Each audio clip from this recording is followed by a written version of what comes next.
One of the discussions I have a lot in therapy is the length of time it takes to learn or unlearn a new behavior, habit, or coping skill.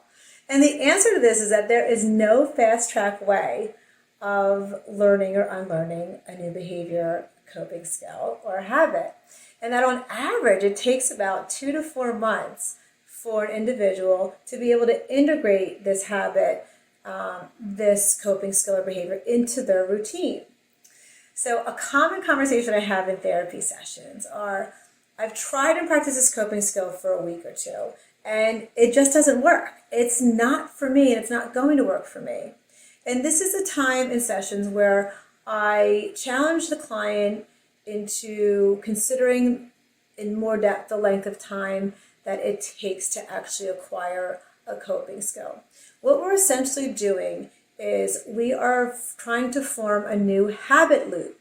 So with time and with repetition, we're practicing the coping skill now without having to think about practicing the coping skill.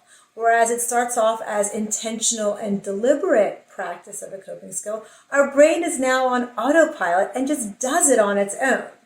And that's when the skill has been truly generalized and when it's the most effective. Not every coping skill is going to be an effective one, even in that length of time if practiced. But we can't rule out a coping skill as being effective or ineffective unless we give it a certain amount of time.